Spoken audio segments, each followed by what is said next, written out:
Oh boy, hold on. I'm sorry, y'all. What's going on? What's going on, y'all? Welcome back to another episode, man. Today is time for the truth with Najee Wilkins, man. Appreciate everybody tuning in, man. So look, jam-packed college football show tonight. Did a little one early in the morning, man. So we've been working around the clock. Got my Georgia Tech coverage, got my Alabama coverage, Georgia coverage, Tennessee coverage, Texas coverage, Miami coverage. So we got a lot to get into today. A lot of national news with the SEC meetings going down in Sandestin. And so much is to talk about in terms of the sport itself, right? It was so much that I even broke some of this up. So appreciate you guys tuning in. Make sure you like, comment, subscribe.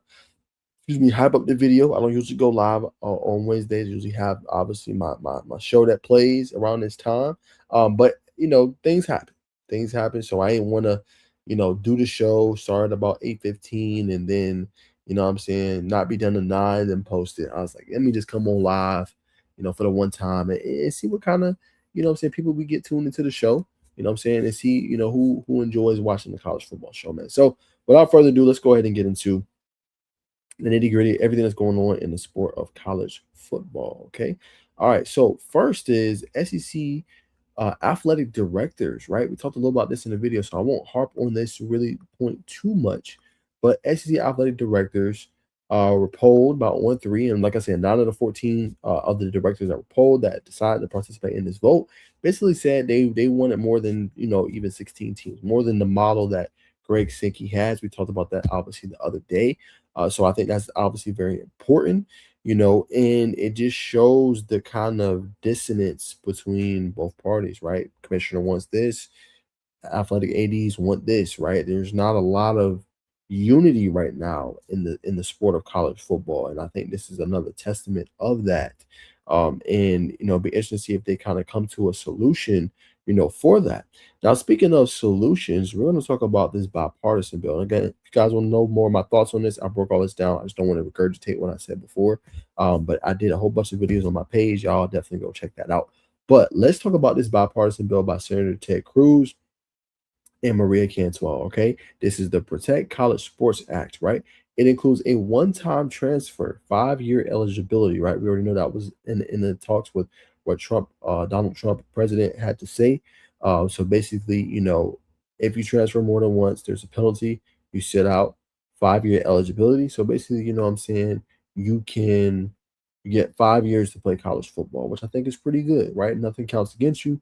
5 years to pretty much do it, which eliminates 6 year, 7 year, 8 year, obviously, guys.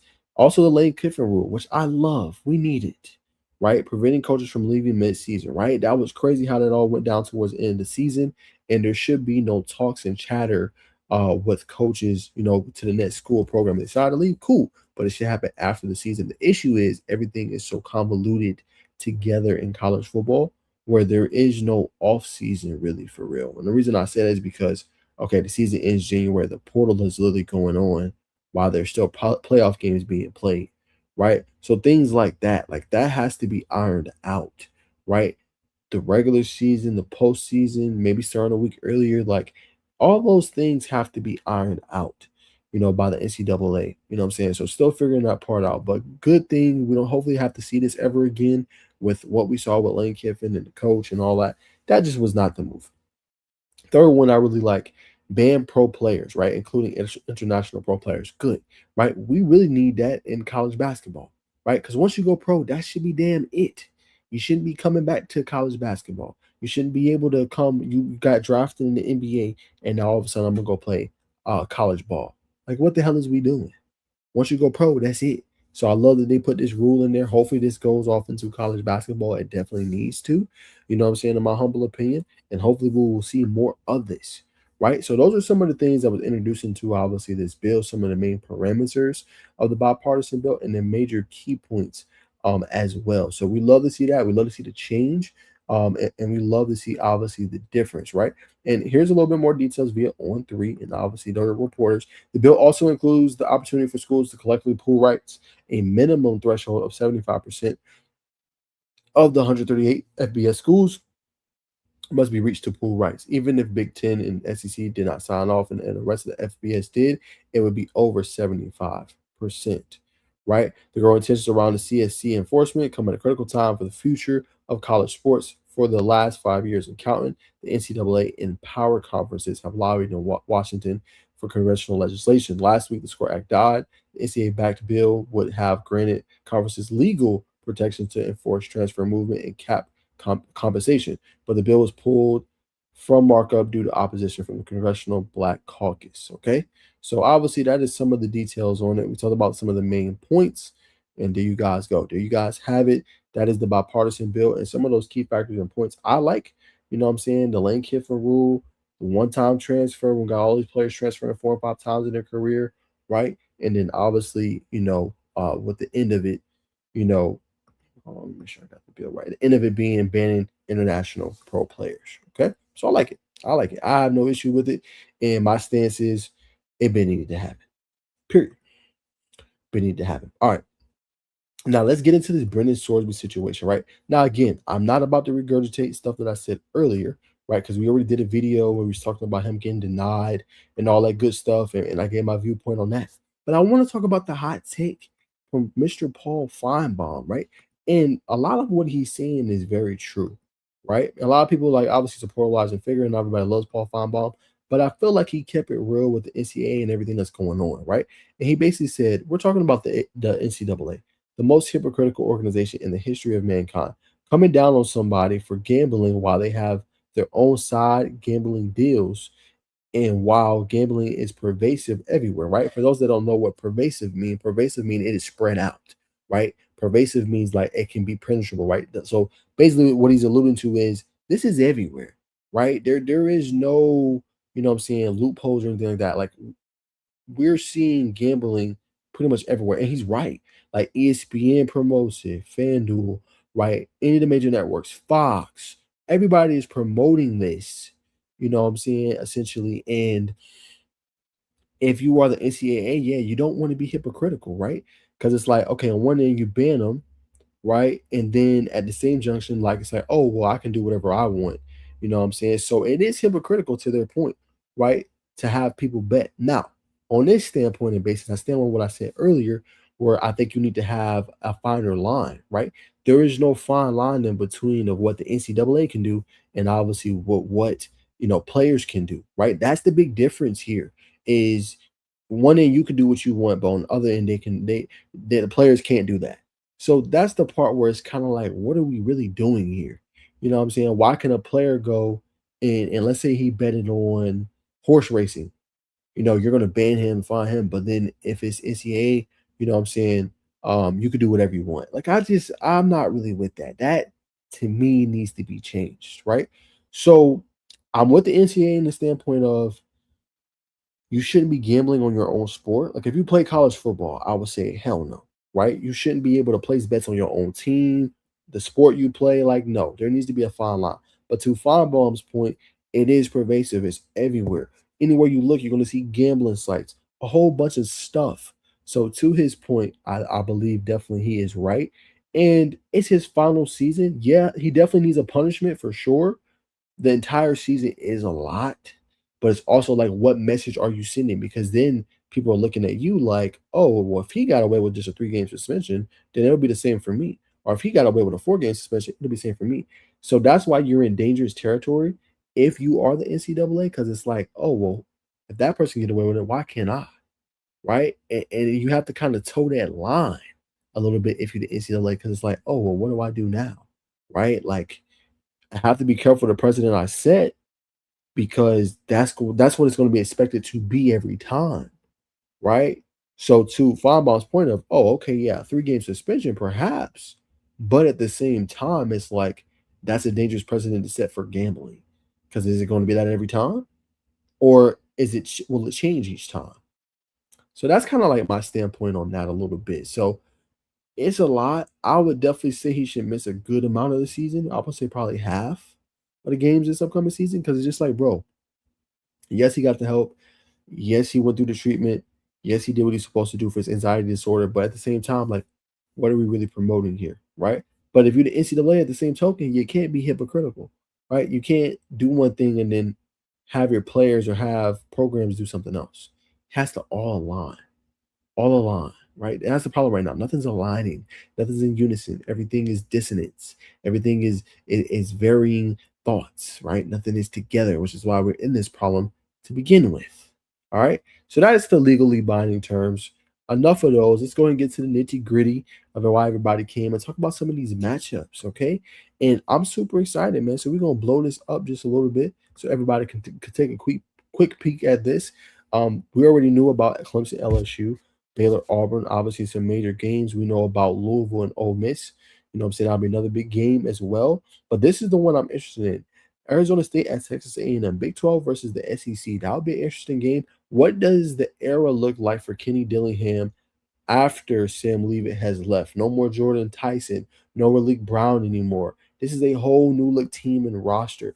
Can they still be competitive in a wide open Big 12, right? Sure, you'll say that Texas Tech should be a team, but with everything going on with the quarterback situation, how good will they actually be? We don't really know, right? And then for BYU is probably the most team you're looking at out of the Big 12 that should be able to come out. But again, we gotta see can Coach Sataki back that up? Can he do it for one more season? Right? Remains to obviously be seen. Okay, so Alabama, obviously Kentucky, ABC. That's a solid, decent game. Kentucky's in a little bit of a rebuild. Everybody eyes Alabama's a brand. Everybody's watching Alabama and things like that. I talked about it in the most recent video that I just did about Tennessee and Georgia Tech. I think it's a great matchup. I think it's going to be a great game. 7 p.m. kick. They haven't met since 2017, and you got it on prime time. And I talked about it in the video. Georgia Tech has 3 of their first 4 games in prime time. To me, that says a damn lot. That says that they're finally getting the national recognition, and 3 of the first 4 games is on ESPN. Means they want to be seen. Means that people want to tune in and see what the Yellow Jackets are going to do this upcoming year. Can't get no better than that. Prime time on a Saturday, right after they play Colorado. That's going to be fireworks. Really good game with those 2 teams. And then the following week as well, which is going to be tough because I'm going to be sick. I wanted to see this Ohio State Texas game, but I'm gonna have to record it because I'm gonna be at downtown covering the Georgia Tech game. But that one's gonna be really good, man. Ohio State Texas, sign me the hell up. I think those are 2 obviously good teams that are trying to prove something, right? We talked about Arch. Arch is the number 4 quarterback in the nation for me. You know what I'm saying? Going up against obviously Julian Sand and Ohio State, Jeremiah Smith back for revenge in another year. Obviously the start of Chris Henry Jr. And we know about the running back that they got at the helm as well in Bo Jackson, who's an absolute stud, right? So that's going to be a really good game. One that Ohio State won last year by a touchdown, very defensive game. I think that one will be good as well. So can't wait to see kind of the parameters of that one. But that one will be recorded. I will miss a lot of it. Will be recorded, and I will be reacting after. All right. Georgia, Arkansas, another pretty good game.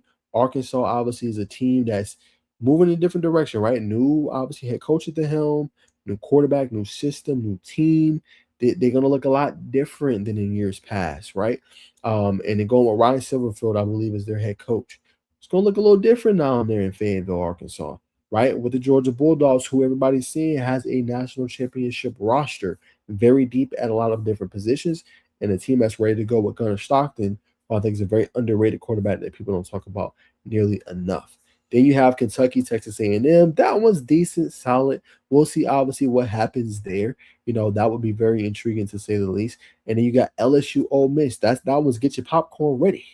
Get ready for that. I'm excited for that one. I'm doing live reaction to that one for sure. 7:30 ABC. The entire nation will be watching that. Lane Kiffin has continued being the press clippings. So has Pete Golden as well from what he said today. There's so much going on in the sport of college football, and that's going to be must-see TV when that goes down in Oxford, Mississippi. Hosting Lane Kiffin. I can't wait. That's going to be get your popcorn. Get your popcorn ready for that one. That one's going to be off the chain, in my humble opinion. Mississippi State, Ole Miss, right? That's usually the Egg Bowl. You know how big of a game that is. That's a major rivalry. And then Texas versus Texas A&M, another major rivalry game that a lot of people are going to be very excited about. So really good matchups, in my humble opinion. And 2 teams I think will obviously, be that you have to watch out for this upcoming year. And I still believe in Marcel Reed. I had him as a top 10 quarterback. I think he's special, and I think he can obviously play at a very, very high level. All right, now let's talk about the thumbnail. Alexa, stop. Sorry, I know I'm live, y'all. Alexa, go off and give me reminders. All right, let's hit this major headline, right? Because this is part of the thumbnail, right? So Kirby Smart had something interesting to say, right? This was a little earlier in the week about, I believe, on Monday, right? And it brings up a larger issue, which we talk about the NCAA. We talk about the bipartisan deal, everything, some of the major factors there. But could we see the SEC potentially have its own league, right?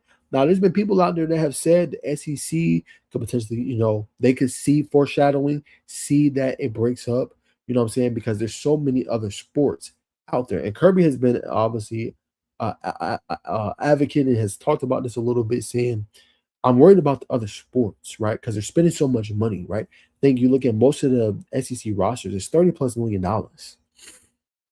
right? That's a lot of money on it. $30+ million is a lot of money. You know what I'm saying? For a football roster. That ain't including baseball, that ain't including softball, that ain't including basketball, right? A lot of money is getting dealt out, right? So basically what Kirby was alluding to is almost an unsustainable model, right? And we got to figure out what's the next obviously move. And I'm gonna obviously get his quote here in a second, but it brings me back to we need collective bargaining, right? When you sign a contract, you have to uphold the contract, right? Now it's different because NIL era, revenue share era, but it holds both parties accountable, right? It holds the NCAA and obviously these programs accountable. It holds the players accountable, right? You can't just go and, oh, well, this team offered me more money. I'm gonna just not uphold my contract and leave, right? And I think teams are seeing that because they're like, okay, we're gonna put this stipulation in here for you, and if you break the stipulation, you want to leave, you have to pay this. But then these teams ain't getting paid, right? And at the same time with these players, some of them aren't getting paid, right? So there's it's a whole cluster of like, I want to say almost like a clusterfuck of like what is going on, right? So Kirby's been adamant on it, and he's obviously, I'm sure he's went viral for this quote. And he says, I've seen for a long time, I've said this for a long time to our president. I've been a huge advocate that if we can't find rules that everybody plays by, then we should play on our own. I'm afraid of that. Oh, I'm not afraid of that. I'm not afraid to break away and say that our conference is strong enough to go out and play. Right. So basically, that's saying the SEC will break away. They will have their own conference. They will play obviously football, about any of their sports. You know what I'm saying? Obviously with it, and they will, maybe they'll play the other teams, I'm saying, in terms of, non-conference games or something like that, but they will have their own league, own playoff, all that good stuff, and will determine a winner, right? So that's not good for the sport of college football, right? That's not good for any of the sports, right? Because it's a lot, right? You need all these things together. It goes back to my other point, like nothing is together anymore. Everything is dissonance. Everything is, what I'm saying, we're going to look out for our best interests. We're going to look out for our best ability. And I feel like there has to be a resolution and there has to be a solution in place, right? You need more board members having these conversations, more people in the administration, right? Somebody has to be able to tie all this together and save the sport of what we're trying to do, right? Yes, some of the tradition has been lost, but at the same time, we have to uphold one of the best sports in America, which is college football. That's just the reality of the situation, right? And whatever needs to be happen, if we need more congressional backing, if we need more, congressional legislation, something needs to happen to bind everything together. You see the NFL operate, it's a smooth operation. Collective bargaining, contracts, players have to uphold it, they have to be paid. There's no in between gray area middle ground. That's what we need in college football. And it's time for that, right? Now, I don't want to see the SEC break away. Some people feel the Big 12, Big 10, they feel like, okay, let the SEC do that, and they figure it out. But there has to be a conversation of, hey, let's work together with this instead of, oh, okay, yeah, we're better than you, we're better than your conference. You do whatever the hell you want. Like there needs to be a meeting of the calms, right? And figuring out a solution that's best for the sport. That's it. That's what we should be doing when we talk college football. All right. Now we're gonna see what happens. A really big statement made by Kirby Smart. We'll see, obviously, if the SEC is gonna stand on business. Greg Sankey feel like it's not legs just yet, but there is a lot going on here, and it'll be very interesting to see what happens next with this. All right. So that's thumbnail. That's my thoughts. That's my reaction. We're gonna keep it rolling, and we're gonna talk about Georgia and the potentially next, I don't want to say star, but the next player that could play a key role here in the future, right? Now, it won't be easy. This is a former four-star prospect. His name is Jonte Gilbert, 6'1", 190 pounds, played both sides of the ball back in high school, right? Great strengths. Obviously, it says here he's a big, long cornerback. He's technically sound. when it comes to moving his feet and his hand placement. Does a really good job, obviously, at the line of scrimmage. Got a good amount of reps due to a rash of injuries in the Georgia cornerback room. Those reps helped him get a lot better. According to those close to the program, we wouldn't go as far as to say he's coming on strong or is on the cusp of earning major snaps, but he's a different player than he was last year. Gilbert is probably Georgia's fifth best cornerback right now. Ellis Robinson, DeMello Jones sit atop the chart with Gentry Williams and Braylon Conley appearing in the two deep, right? So what does that tell me? That tells me, okay, if you're Gilbert, you took advantage of your opportunities in the spring, right? You played really good. There was injuries. Usually there's always injuries in the spring because, you got all-season surgery, different things that happen that you have to take care of from the season, and that opens up opportunities for younger players. If you're Gilbert, you're a young player, bright upside, good future, have to find a way to be able to crack that lineup, right? But the good thing is you never know what happens, right? Sometimes a player could be not performing. Sometimes a player can get injured, and that opens up the floodgates for you and opportunities for you to potentially, get an opportunity, be able to play at a certain spot. And if you ball at that spot, that's it, right? And sometimes that happens. Like your spot just gets took. So if you Jonte and a very quiet, humble beast, hey, let me continue to put my head down. Let me continue to work.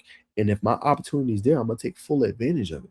Right? I'm being able to make the plays I need to make in order, what I'm saying, to see the field more. And I think that's what Jonte has to do. So I'm not saying he's gonna start, but he will be a player to watch on the back end, especially if there's any struggles opposite of DeMello Jones, obviously Ellis Robinson, who's holding it down, but you never know what can happen that can open up opportunity. If you Jonte take advantage of special teams, there's so many different ways that you can implement a cornerback, star, nickel, so many different things that you can do in order to help. And you never know, right? He could even be moved up because they're very young outside of KJ Bowen at the safety spot. So there's a lot there potential, I think, for him that can be very advantageous. All right. So that is the latest there. We're going to keep it moving and let's talk about and go with what Steve Sarkisian from Texas had to say about the sport of college football, right? And he says, I watched the coach get fired 5 games into the season. Last year, after being in semifinals, the year before. That's concerning me about the health of our sport, right? And I think to a degree, it brings back the larger point of wanting to expand this college football playoff, right? Wanting to basically see it and basically have it expand, right? And I think 12 to 16 is enough. We don't need more teams than that in the CFP playoff, right? Because then it becomes a charity contest, right? It has to matter. It has to mean something to make the postseason. Not, oh, well, I'm gonna get a top 25 into the postseason, right? Because Big 12, Big 10, and even the ACC, they want 24 teams, right? And I get it from a money perspective. I get it from one or more teams in. Everybody should be not be making the playoffs. And I know it's 138 football teams, right? In some leagues, you have like, NFL is 32, about 14 get in, 7 on each side, right? NBA, you have about 30, more than half get in now with the play-in. I get it. But that runs the problem with NBA if you want to use it as a comparison of diluting the league, right? Diluting the regular season. We don't want to do that for college football, right? And to his point, I think that's why coaches are clamoring for the 2014 playoff because then it's like, oh, well, we accomplished this year. We made the playoff, right? We got in. But again, everybody can't get into the CFP playoff, right? It's certain teams. And I love the 10-win ratio, right? You have conversations about it, right? You might even have a play in some years, right? I love that. Everybody doesn't need to be into the CFP. What they should do is what I said, I believe in my other show, or maybe earlier today, is have a play-in or have a separate playoff for other teams. No, it won't be the CFP National Championship, but you should still, to me, be rewarded. Let's say it is 12 teams they get in, right? Let's go 13 through maybe even 25, right? Another 12 teams, right?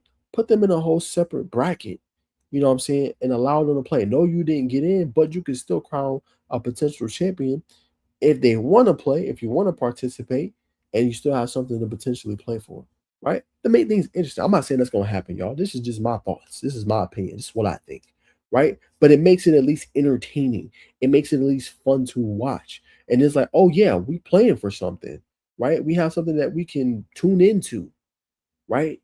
And I'm gonna be like, well, Naj, why wouldn't you just put that into a 24 team? You don't need that many damn teams, though.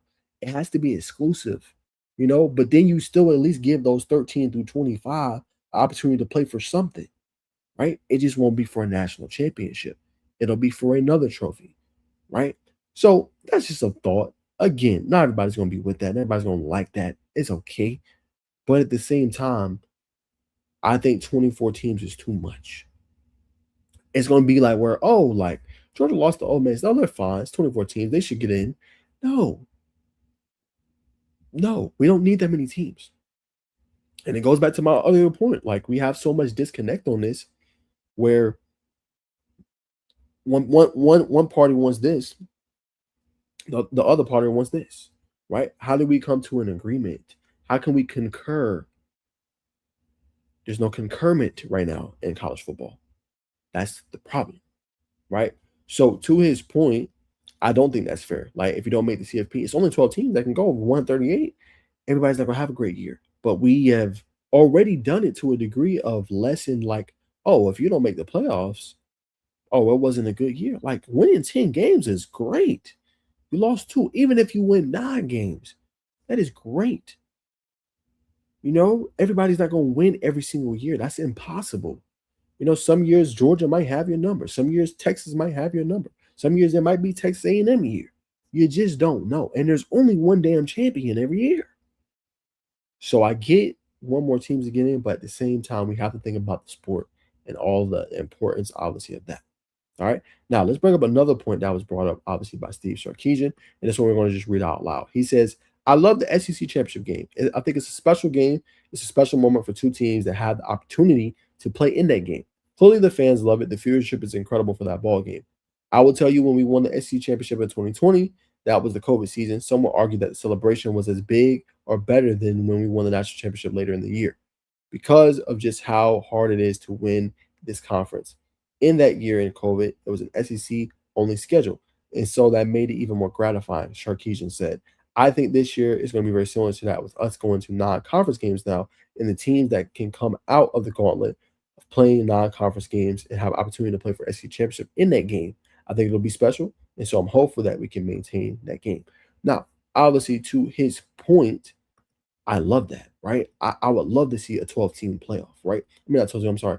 I would love to keep the SEC game. Like most people like, oh, well, it's rendered you know what I'm saying, useless. You know, the two teams, it doesn't really matter. It does. You're playing to be the best in the SEC. When has that not mattered? Right? And we seen this past year, two teams got into the CFP playoff, right? Even though Bama got throttled, they still got in, right? It's two of the best teams, right? And I think for me, each year, two teams that make it, they should get in for the SEC. Now, I'm not in favor of everything the SEC does. I'm not saying that. But why, if you're a top team in the SEC, one of the better conferences in college football, why shouldn't both teams get in? Right? And it adds intrigue. Like every year I tune in, like no matter what, like, okay, I want to see who's playing in the SEC championship game. I want to see in that slate, like who's gonna win, who's gonna come out on top. It matters. So why are we like, oh well, nah, you know, conference championship games don't matter anymore? They do though. You're crowned a champion, right? They get you an automatic playoff spot. You know what I'm saying? I just don't like the devaluement of it. I know it's an extra game. I know they play 9 now, and I know they don't want to have the extra game added to the equation and the attrition and all that stuff. I get it, you know, but maybe there's a middle ground there. I still think it's relevant. I still think it's important to win the SEC crown. But it goes back to the fan bases of, oh, well, if we don't make the CFP playoff, we don't go far. There's a failed season. Like, if you win an SEC championship, that is a great year. If you win an ACC championship, you had a great year. If you win a Big 12 championship, you had a great year. If you win a Big 10 championship, you had a great year, right? So that's what I said. Sometimes I feel like this stuff is overblown. It's just like, why? The SEC game matters. People want to see it. People tune into it. And like you said, the viewership is amazing. I watch it every year. It's one of the best games you're going to probably find. Now, last year wasn't the best, but year in, year out, we get thrillers for the most part. We want to see that. So we'll see if they do away with it. I hope they keep it. I like the 12. If you want to expand, maybe 14. Whatever. We don't need 24 teams. We just don't. This is not a charity prize. Everybody should not be getting in. Period. That's just what it is. All right. Now, let's talk and let's move on to the Tennessee Volunteers, right? We already talked about Chaz Coleman. I did that in a separate video. So you guys want my thoughts, please go check it out on my channel. Like, comment, subscribe for all that are watching. Y'all have been amazing today. Got up to a high of 13 live viewers. So love y'all. Appreciate y'all. But with today, now we're going to be talking about the Tennessee Volunteers. Okay. And there was a list, and I'm going to pull it up from David Hill. I'm going to talk about it with Georgia Tech as well. But he basically ranked the quarterbacks, right? And I'm going to show you guys what he had it ranked, right? And he had Tennessee ranked in tier number 12. All right. So in there with JC French from Cincinnati. Remember, he transferred from Georgia Southern. So he transferred up. Clemson's new quarterback, Christopher Vizina, right? Either him or Tate Reynolds going to win the spot. Probably going to be Christopher Vizina. North Carolina, Billy Edwards and Travis Burgess. Travis Burgess is the true freshman that's coming in. He's just coming off, obviously, surgery and everything. And obviously tore up his knee, right? And you got Tennessee with George McIntyre and Faison Brandon, right? So he put him in this tier of the 8 players, right? And he basically says Tennessee fans know a freshman talent when they see one. Let's see if he said anything else about Tennessee here. No, that's it. And what this tier basically tells me is you kind of don't know what you're going to get, right? What's behind door number 2, right? Like, if, let's say, for example, Christopher Vizina is the starter, what's behind him? Is it Tate Reynolds, right? Will he be ready to take over the spotlight? If it's George McIntyre that starts the season, is door number 2, Faison Brandon, going to be ready to go, right? And I think it's just saying, okay, what's going to be behind them? Because, yes, this guy may be the starter to start the regular season, but is door 2, is it higher upside? Can this guy potentially take over the job at the end of the day later on in the year?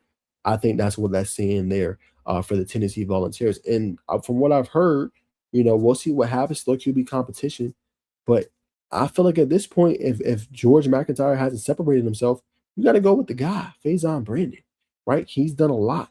You know what I'm saying? Obviously, he's a freshman. You know what I'm saying? He's going to take his lumps. I know you got a very talented team if you coach Heupel, but at the same time, man, hey, you got to look. You got to be like, hey, we got to win. And if, Faison might go through some of his chops and, struggles and things like that, but if he's ready, you might got to play him. You might got to play him, man. So it's going to be very interesting tier for, obviously, Tennessee to be in, and a new look, obviously, team. So we're going to see who's going to start week 1, right? Still got a fall camp to go, summer workouts, all that good stuff. So it's going to be interesting to see who emerges for them, all right? Now, I'm going to put y'all on game for the Tennessee Vols, and I'm going to put y'all on game and tell y'all the next breakout star, I believe, for Tennessee. And it starts at the cornerback spot. Now, if you know Tennessee football, they've always had a pretty stellar cornerback room, right? The year before was Boo Carter, right? Then you look at, obviously, this year, it was Colton Hood, who ended up getting drafted to the league. There's another guy that is really good. I'm going to put you on game with, and his name is Tyler Redmond, right? Kid is good, had a really productive season for Tennessee, 43 tackles, 11 passes defense, and 3 INTs this past year. I think Tyler Redmond has a bright future ahead. I think he's special. I think he took his lumps last year, and I think he's going to be even better for the Vols this upcoming year. So he is my sophomore breakout. I think will have a big year. And I think he was like 3rd or 4th in tackles a season ago for the Vols. So dude is good. Dude has a lot of upside potential. Learned a lot last season, and I think he's going to be a guy for these Volunteers and everything that they're trying to do moving forward. Okay, so watch out for Ty Redmond on the defensive side of the ball for Tennessee. They're going to need another shutdown corner. They might just happen in Ty Redmond, who won state championships back-to-back, played in big games, and I think he's going to only be better. So he is my freshman to watch out for, or excuse me, sophomore to watch out for the Vols this upcoming year. All right, so we talked about Vols. Let's move on to the next team that we talk about here on the channel, in the Alabama Crimson Tide, right? And it's a big time weekend. As y'all know, it's OV weekend, commitments left and right, May 29th to the 31st. And they're going to have a special player on campus in Monsoon Sales, right? He's been currently projected to land with the Indiana Hoosiers. He plays for Lawrence North High School in Indianapolis, Indiana. Had a pretty good junior season, 37 catches, 794 yards, and 9 touchdowns. Alabama recently offered him May 13th. All right. Commitment date has not been announced just yet. Obviously, we know Derek Nix is one of his primary recruiters. He also has Indiana April 24th, which he already did, Texas June 5th, Ohio State June 12th, and Miami June 19th as well. He's also visited Crimson Tide on November 30th last year and January 31st. And this year, basically, he had this to say. Definitely felt different being back home as a top recruit. It's everything I dreamed of when I was playing little league ball in Elsley. The biggest takeaways was how they're focused on developing the wide receivers and making sure it's a priority to get playmakers the ball. I love the coaching staff and the overall great visit. So for Montreux Sales, it just depends on what he wants to do, right? Do you want to go to a historically good program in Alabama? Do you want to make your hay in Indiana, who has become kind of a national darling, just won a national championship, very good team and program? You know that obviously head coach Kirk Cianetti is going to recruit a quarterback. He's done it the last few cycles, right? Curtis Roke. Then he just won a national championship with Fernando Mendoza. And then now you look at Josh Hoover coming up from TCU. So you know, regardless, you're going to play with a veteran quarterback, regardless of the situation. You know you're going to get the ball, but it depends on, do I want to go to Ohio State, which obviously known as wide receiver U, known for developing wide receivers. Do I want to go to Miami? Obviously, you see what Malik Tony did his freshman season. Very good, very dynamic with the ball. Did a whole bunch of different things as well. Do I want to go there? Or do I want to make my history somewhere different that not everybody thinks about or even goes to? Potentially. So for Montreux Sales, it all just depends on what he wants to do. Alabama is known historically for obviously having great program, great players, and all that good stuff, right? So it's gonna be very intriguing to see where he goes. But big time OV weekend, if you're killing the board and you want to convince this guy to come to the Alabama Crimson Tide, we'll see obviously what happens there. Next piece I wanted to break down with Alabama was what Kalen DeBoer had to say on the playoff expansion. And this is what he had to say. I've heard the arguments for obviously 12 teams, DeBoer said. I know 12, 16, 24 seem to be the most popular, right? So I can make an argument for all of them. I know for me, it's really not about a number. It's about trying to win every football game so you don't have to put it in a committee's hands, and that's our goal as a program at Alabama. So what that tells me is, in terms of the expansion, right? Basically, he just saying, handle your business, right? Let's not put it in the committee's hands, whatever they expand to, 14, 16, 24, whatever number they want to do. We can still handle our business and get there, right? Which is basically winning the SEC, winning 10 plus games, winning these games, and obviously dominating our opponent and having a good year, right? We don't have to wait for a committee to decide, oh, was this resume better? Is that resume better? Instead, if we handle our business, do what we're supposed to do, we can avoid all that. That's what I take away from that statement in that quote, obviously from Kalen DeBoer. And for Kalen, it's a big year. People feel like it's a lot of pressure on him this upcoming year. People feel like it's a do or die year for Alabama and the Crimson Tide. And you want to see the growth of your wide receiver, obviously Ryan Coleman Williams. You want to see what your freshman can do, Scenarian Morgan. You want to see what Derek Meadows can do, obviously, of course, as well. And you want to see what this team can do with their back against the wall. And a lot of people have been questioning the physicality of Kalen DeBoer teams. Can you be more physical? You hit the portal. You did different things to add to this team to make it better. Can you continue to do that if you are Kalen DeBoer? That's one of the biggest questions we watch for this year. And I think it's simple. I said in the early video, start Keelan Russell. Period. Start Keelan Russell. That's it. I made my soliloquy earlier. I stand on business with that one. Start Keelan Russell. And I think everything will be just fine if you are Kalen DeBoer. All right.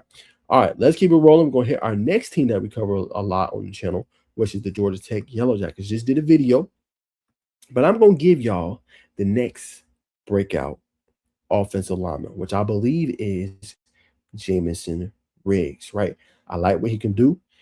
I like what he can bring to the table. I think he's a guy that's chomping at the bit to prove himself, right? He's the last 2 years, he's waited, and he's got to see guys like obviously Keelan Rutledge, Ethan McKinney, and all these boys. Malachi Carney last year at the guards or at the right tackle spot, who's moving in guard, and he's got to learn from these guys. Now it is his moment. He's 6'5", 300 plus pounds, and the coaching staff believes in him. This is what the coaching staff had to say, obviously, about him. Let's see. This might be this is what Rick said. He says about him waiting. Yeah, it's been really good.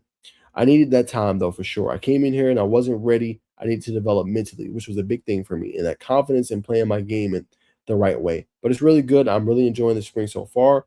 Trying to move forward in a leadership position of the group to bring these guys along and really push everybody. I'm just really hoping to do some good things, said Riggs. So for Georgia Tech, right, they need this offensive line to still be good. Right, I feel like this offensive line has a couple more question marks than the one last year. Right, the one last year was pretty good. Obviously, I know Coach Key wasn't the most thrilled with how things finished towards the end of the season, how they struggled. He wanted to add more size and more girth. But if you're Georgia Tech, the question here is depth for me.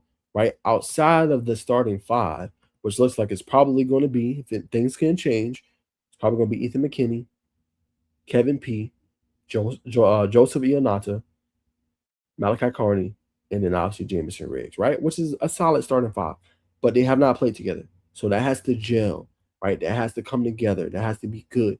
But the depth outside of them is going to be very important. You got favorite Edgewin, Markel Samuel. We know about the Hurd twins, right? They got dominated in that spring game, right, by the Georgia Tech defensive line. Dominated, right? So if you are a Yellow Jackets fan, it's like I need to see more, right? I need more from this group. And Riggs is going to be the key piece because if Riggs is good, and I know you need the interior offensive line to be good, but Carter's going to help you out a lot there, right? Joseph Ionata is going to help you a lot at the center position, right? Now it's just can Kevin P. If it's not Kevin P., your left guard, can he handle his business? But right tackle is important because you're going to have to protect Alberto Mendoza so he can hit them shot plays down the field, right? Now I believe in Ethan McKinney. He didn't play a whole bunch in the spring, but we know when he plays, he's good, right? But Mendoza's going to need that time. Riggs is going to have to, obviously body down that position. So they need for him to be a breakout. Now, when I say breakout, I'm talking about a guy that could potentially make an all ACC team, right? Third team member, right? Being able to dominate and anchor the right side of the line. They need that, right? And hopefully Riggs is going to be that player that can give that to them, can be that for this team, right? Because if they struggle and they can't protect and they can't run the ball, it's going to be a long season. And we're going to find it out early, especially with the teams they play. We talk about Tennessee, Colorado. We're going to find this out early about how good it can be. But I think for Georgia Tech to be successful this year, they're going to need Jamison Riggs to break out and have a big time season. If not, it could be a long damn year for the Yellow Jackets, in my personal opinion. Okay? All right, so that's my next breakout. Let's talk about Georgia Tech and also with tiers, right? And I did an article on this, and I think he's very underrated, right? I think he's been underrated all spring, right? And I'm talking about Alberto Mendoza, right? And in the article, it basically alluded to Mendoza essentially being, right, like he only threw for 25 pass attempts, right? So basically, what does that tell me? That tells me like they don't necessarily believe just yet in him, right? And I think he did some good things. I think Mendoza did some great things, right, in the spring. 12 for 16, 148 yards, touchdown passes to Brian Gatlin. He looked good. Of this list of 5 quarterbacks, I trust Mendoza more, right? Austin Simmons got a spot took. Yeah, he was hurt. Trinidad took that. QB1 took that spot from him, right? North Dakota State, Nathan Hayes. See what he's going to do this upcoming year. Kentucky and Kenny Mitchie, sure he's still out. Florida, Aaron Philo. Philo looked good starting out, as a freshman. But new place, they saying Tramel Jones giving him a run for his money, right? What happens there? We're still waiting to obviously see, right? Louisville, Lincoln Kienholz. Yeah, he was a big-time recruit coming out of high school. Has yet to play, like he's played some time, but significant time, not yet. Now, his job should be easy because you're playing at Louisville. Louisville's a team that's just like Georgia Tech. They want to run the ball with Kevon Brown and Isaac Brown, and then we'll play some good damn defense. That's Louisville at its heart, right? Really good coaching, Jeff Braun. That's what the Cardinals like to do. Okay? So, of this list, I trust Mendoza more. Now, Mendoza hasn't played a whole bunch, right? Only 25 stats, but he showed me, hey, I can run an offense. Hey, I can take chances when it's there, but also not put my team in a compromising situation, right? So this dude wants to be good. He wants to be elite. He studies. He spends that a lot of time. That is Mendoza at his finest. So I believe on this list, the waiting is the hardest part. And I guess the waiting is I don't know what we're going to get yet. So I got to wait and see essentially what I'm going to get. And I get that. Only 25 pass attempts. We don't know what he's going to bring to the table just yet. But I feel like if you study Georgia Tech close enough, you watch the spring, this is a guy you feel confident, you feel good about because he's going to be able to make the plays necessary to lead you to victory. Now it all depends about the chemistry with the team, wide receiver twos, outside of obviously Jordan Allen. You obviously got good tight end room that a lot of people don't know about. Gavin Harris, Kevin Roche, you throw in there obviously Chris Corbo, Spencer Mermans. This is probably the most talented tight end room they've had in the Brinkie era. It's being 100% honest. One of the most talented. So everything is working in your favor. You have everything you need in order to be dangerous. Now it's just, can the rest of the team emerge? Can the wide receivers emerge? Will the running game be elite how we think it's going to be? But I think Mendoza is perfectly primed. And I think in this list, yes, you have to wait, but he's shown you some things in the spring. Like he's definitely more than competent, in my humble opinion. All right. All right. So we're gonna leave that there. Last but not least, man, we're gonna talk about Miami Hurricanes before we end off the show. And we're gonna talk about the backfield, right? And it's a very interesting backfield. They return practically everybody, but outside of Mark Fletcher, I know I'm very high on Gerard Pringle. Who's going to be the next guy for them, right? Is it Marty Brown? Jordan Lyles finally back healthy. He was expected to be the starter running back for my Hurricanes, right? But ends up getting hurt, right? Can this running back room be as good with four new essentially offensive linemen from my Hurricanes, right? And no more, obviously bringing Jackson Cantwell. Obviously, got a pretty good center, but you no longer have Francis McGowan. You no longer have Markel Bell, right? So it's like, do you have enough to gel to be good this upcoming year, right? I'm a little nervous because I know we got the backs to do it. And I think these guys are going to be very good, but do we have enough of the offensive line in order to make a difference? Can they really snap into function? Can they really be dynamic? I don't know yet, right?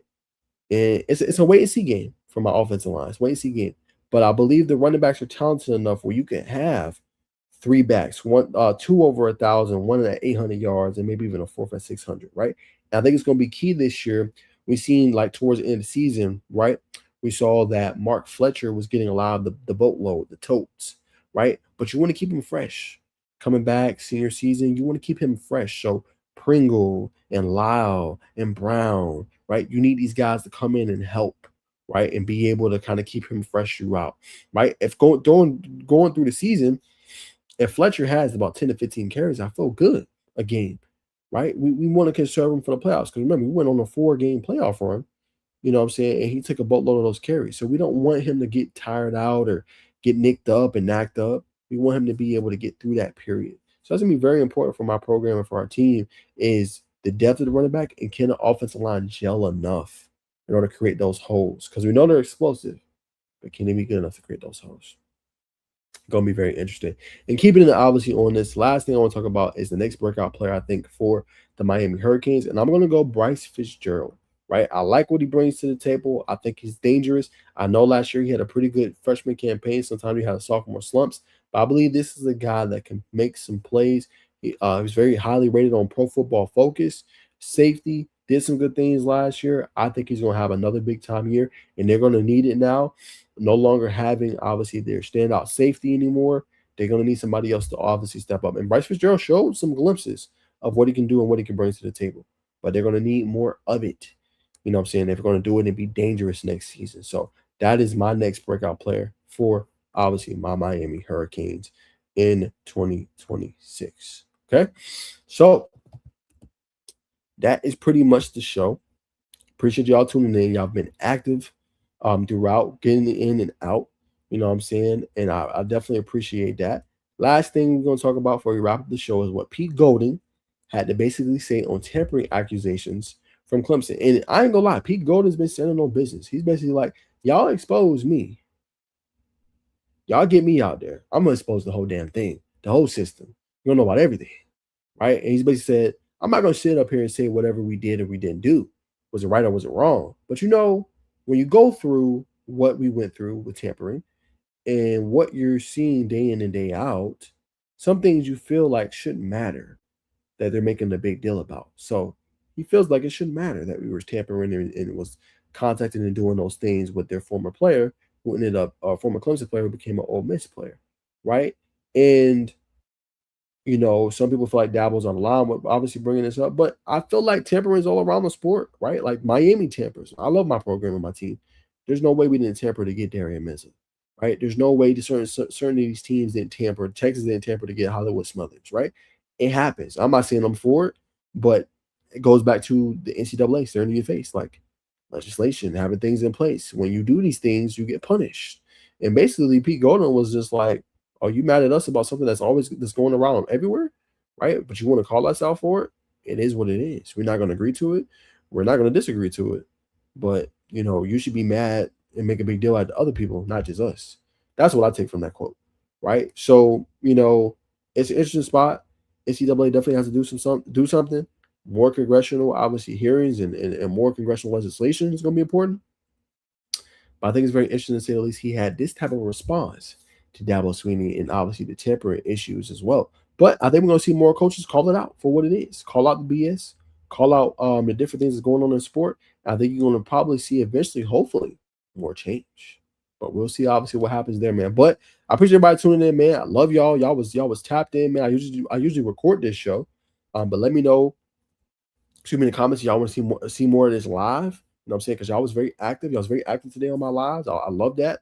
You know what I'm saying? Y'all ran up the other one. I think I'm over 100 views. Y'all ran this one up in just that 50 minutes, close to probably over 100 views. So, man, I'm trying to grow this thing. Y'all make sure y'all like, comment, subscribe. Let me know more videos y'all want to see, man. If y'all want me to be more live, also on my content, I'm live on Monday and Thursday. But let me know if you want to see more lives and more interactive. Definitely want to be with y'all. So, y'all let me know, man. But like, comment, subscribe. I'll see you guys in the next one. Peace.